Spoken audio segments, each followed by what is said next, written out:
Today we're going to have a very honest conversation about pricing a home properly.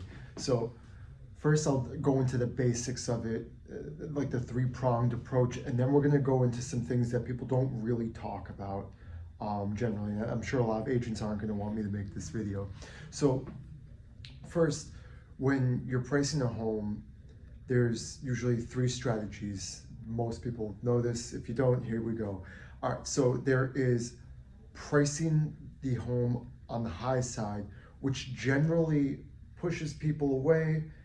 You get fewer showings, hard to end up getting that price. It's like the needle in the haystack pricing. Then you have right at market value, where it's good, but you're still competing with other homes that are on the market similar to that. And then there's what we would call event-based pricing. So figuring out where market value should be, because remember, there's never an exact number. Anybody that tells you they know the exact number that your home is selling for, they're lying, because the market is breathing as we speak. It ebbs, it flows, and rates go up, rates go down.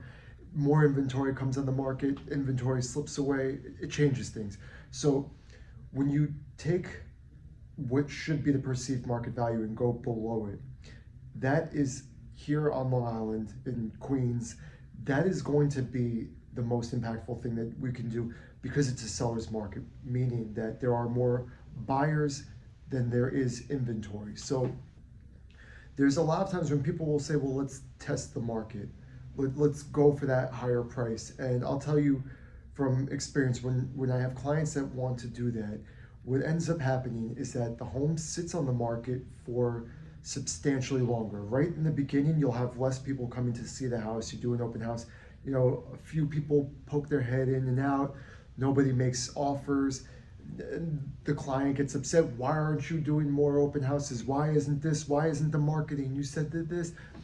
But the truth of the matter is that people, when they see the really high price tag, unless they can see a way to validate that that is what they should pay, even if they love the house, even if you have the greatest house out there, they're trying to figure out how to talk themselves out of it. It's just not something that they're going to want to do. And then additionally, you are going to have, if you have any offers, you're going to have low competition. So what happens, let's say we go with a high price and you do get an offer, right? And you have this one offer, but the buyer understands that there's no urgency, because they can, see when they go on Zillow, there's like 20 saves, and the house has been on the market for 3, 4, 5 months. Buyers are a lot smarter than people are going to give them credit for, without realizing that they have all of this technology behind them to let them do this research now. So a buyer can easily see that your property's just been sitting there doing nothing. So what's going to happen? Any little defect in your house, the buyer is going to ask you, I want a credit for this, or I want you to repair that. And you're already going through this stressful situation where you're moving, you're buying another house, you're moving out of state, or whatever you're doing, and you now have somebody bugging you just to make these changes, or to have you spend money. So then if you were to list it right at market value and perceived market value, and again, I'm not saying that there's anything wrong with that, but you're kind of going to have to watch what else is going on in the market at that time. If another listing comes on the market that's similar to yours and they go for a little bit less, where do you think the attention is going to go? So that strategy does work. It may take a little bit more time with certain unique properties. Like I had one recently where the backyard was literally right in front of the train tracks for the Long Island Railroad. It's a tough sell. Something like that, I don't know that you would want to go way lower, because when you have properties that are on super busy streets and have detractors like that, it's pretty common that buyers will, no matter what price you put it at, just say, oh, but it has this, and you don't want to live next to a firehouse, don't move next to a firehouse. That being said, that's one of those instances where I would say going under perceived market value may not be the best idea, but going right to perceived market value is probably the better bet for that circumstance. But then when you price below perceived market value, people will push back and say you're just trying to get a quick sale. First off, if you're selling your home, do you want a long sale? That doesn't make sense. Obviously, you want to get the most amount of money. And in doing this, in this type of market, not only are you all but ensuring and guaranteeing that you will get the highest price, do it as quickly as possible, but you'll also be able to do things on your terms. So let me give you a couple of examples. So I just had a house in Lynbrook that we put on the market, and the sellers took my advice. We went, that house was, when we ran the comps, it was probably worth about $835, and we listed it for $799. So some people would say, I'm not taking it. If we're not doing this because we're trying to get $799 for the house. You don't have to take $799. If it doesn't work out and it doesn't work, you walk away. But we ended up getting offers for 50, 60, 70, 80, 90, 100,000 over the asking price. Were we able to take those offers? Not necessarily. The highest offer wasn't necessarily the best one, because when you looked at the comps, we couldn't necessarily justify that, and the buyer had a low down payment.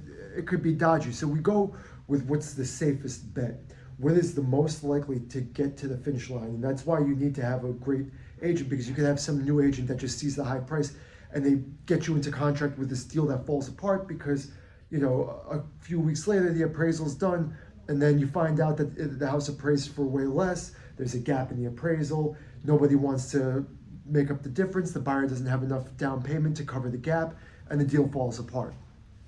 So it's really important to know what to do when you have all these offers. But the important thing here is that with that particular property, we had 26 offers on it. So we were like, oh, this one doesn't work. That one we don't like. This one we don't like. We didn't go with the highest price. We went with the most likely to get to the finish line with the best price, the best terms, the least amount of friction. And when you go below market value to price for an event like that, you give yourself the best options. Now, this is what I'm saying, like, agents probably aren't going to want me to talk about this. And I could hear it right now. I could hear somebody say, well, this is why we don't even need real estate agents. So I'm going to explain something to you.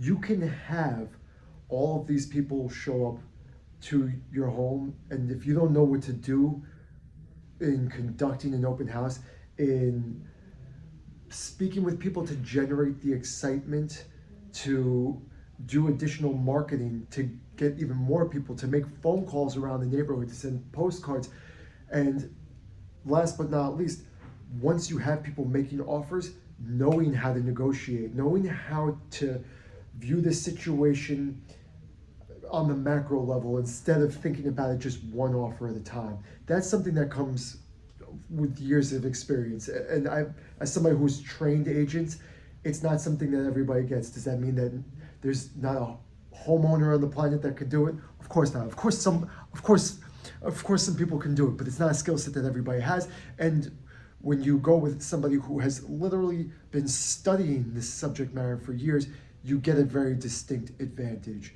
So pricing is one of those things where you could say it's 90% of getting the best deal for the home is getting the price, but you need the marketing, you need the expertise in negotiating.